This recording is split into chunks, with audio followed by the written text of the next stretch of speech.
Guys, இதுதான் துபாயில் Burj all அராப்னு சொல்லுவாங்க, 7 ஸ்டார் ஹோட்டல்.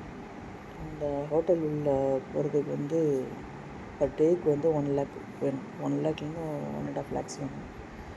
என்ன இந்த ஹோட்டலில் ஸ்பெஷல்னால், ஹோட்டல் உள்ள இருக்கிற எல்லாமே கோல்டு தான். சோஃபா, டிவி, மற்ற எல்லா ஐட்டம்ஸும், ஃபேனு, அப்புறம் செப்பல், என்னென்ன அக்சசரிஸ் இருக்குது, அந்த ஹோட்டலுக்கு ரூம்ஸு, காட்டு, பெட்டு எல்லாமே ஈவன் பில்லோலேருந்து எல்லாமே கோல்டு தான். நீங்கள் யூடியூப்பில் போய்ட்டு செக் பண்ணாவே தெரிஞ்சிடும். அது 7 ஸ்டார் ஹோட்டலில் எல்லா விஐபிஸும், செலிப்ரிட்டிஸ் எல்லாமே இங்கே தான் போவாங்க. அவ்வளோ ஈஸியாக அந்த ஹோட்டலில் நம்மளால் போயிட முடியாது. நம்ம தூரமாக நின்று வேணால் பார்க்கலாம். இது நைட் வியூவில் நாங்கள் இந்த வீடியோ எடுத்தோம். எப்படி இருக்கு பாருங்கள். ரொம்ப பிரம்மாண்டமாக இருக்கும். ரொம்ப பியூட்டிஃபுல்லாக கட்டியிருப்பாங்க. பாருங்கள், பார்த்து என்ஜாய் பண்ணுங்கள். அதுக்கப்புறம் அடுத்தடுத்த வீடியோஸ் எல்லாமே, நான் வர வீடியோஸ் எல்லாத்துக்குமே துபாயில் எந்தெந்த பிளேசஸ் போனோம், 6 டேஸ் போனோம், 6 டேஸில் என்னென்னலாம் போயிட்டு பார்த்தோன்றது எல்லாத்தையுமே காமிக்க போகிறேன். ஸோ வீடியோஸ்லாம் ஸ்கிப் பண்ணாமல் கண்டினியூவாக பாருங்கள். இப்போ வர இந்த இடம் ஃபெரிஸ் வீல்னு சொல்லுவாங்க. இந்த இடத்துக்கு பேர் 8 துபாயில் ஃபெரிஸ் வீல். ஒரு பெரிய வீல் ஒன்று இருக்கும். அந்த வீல் மேலே ஏறி போயிட்டு பார்த்தோம்னா ஓல் துபாய் ஃபுல்லாகவே அப்படியே பார்க்க முடியும். நாங்கள் இது போனோம். இந்த துபாய் பேக்கேஜில் எங்களுக்கு இது இல்லவே இல்லை.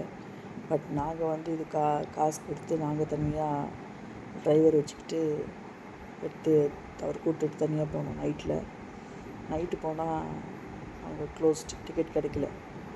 8 o'clockலாம் க்ளோஸ் பண்ணிட்டாங்க. திருப்பி மறுநாள் மார்னிங் இந்த ஃபெரிஸ் வீல் பார்த்தோம். அவ்வளோ அழகாக பண்ணியிருக்காங்க. எப்படி தான் இந்த ஃபாரின்லாம் இப்படிலாம் பண்ணுறாங்கன்னே தெரியல. நம்ம ஊர்லலாம் இந்த மாதிரி ஒன்று கூட இல்லை. அந்த ஃபெரிஸ் வீல் சும்மா சாதாரணமாலாம் இருக்காது பார்க்குறதுக்கு. அந்த ஃபெரிஸ் வீலை சுற்றி பாருங்கள், எவ்வளோ அழகாக டெக்கரேஷன்லாம் பண்ணியிருக்காங்க பாருங்கள். ஒரு அம்பர்லா மாதிரி எல்லாம் ரெடி பண்ணி, அது ஃபுல்லாக நைட்டெல்லாம் கலர்ஸ் மாறிட்டே இருக்கும். அதை பார்க்குறதுக்கு அவ்வளோ அழகாக இருக்கும். அப்படியே பார்த்துட்டே இருக்கலாம் போல இருக்கும். அவ்வளோ அழகாக இருக்கும். துபாய் போனீங்கன்னா கண்டிப்பாக நீங்கள் இந்த இடத்த மிஸ் பண்ணாமல் பாருங்கள். ஏன்னா நம்ம சின்ன பட்ஜெட்டில் போகிறோம்னா இதெல்லாம் நமக்கு அந்த பேக்கேஜில் வராது. நமக்கு இதெல்லாம் கொடுக்கவே மாட்டாங்க. நமக்கு இது தெரியவும் தெரியாது. நான் இது யூடியூப்பில் போய்ட்டு கண்டுபிடிச்சி என்னென்ன லிஸ்ட் எல்லாமே இருக்குது அவங்க எக்ஸ்ப்ளோர் பண்ணுறதுக்கு கண்டுபிடிச்சி, அதுக்கப்புறம் அங்கே போயிட்டு டிக்கெட் வாங்கிட்டு மறுநாள் காலையில் டிக்கெட் வாங்கிட்டு இது போனோம். இது நான் வீடியோ எடுத்துக்கிறது நைட் வியூ. மார்னிங் வியூ இன்னும் வேறு லெவலில் இருக்கும். அது நான் அடுத்த வீடியோவில் உங்களுக்கு போடுறேன். நெக்ஸ்ட் வீடியோ வந்துகிட்டே இருக்கும். பாருங்கள், வீடியோ ஸ்கிப் பண்ணாமல் பாருங்கள், கண்டினியூவாக பாருங்கள் எப்படி அந்த அம்பர்லா மாடலில் இது எப்படி வச்சுருக்காங்க. அந்த ஸ்ட்ரீட் ஃபுல்லாகவே இது டெக்கரேட் பண்ணியிருக்காங்க. இது அந்த வீல் பக்கத்தில் இது நடந்து போகும்போதே அந்த வீல் தெரியுது பாருங்கள். எப்படி இருக்குது பாருங்கள்.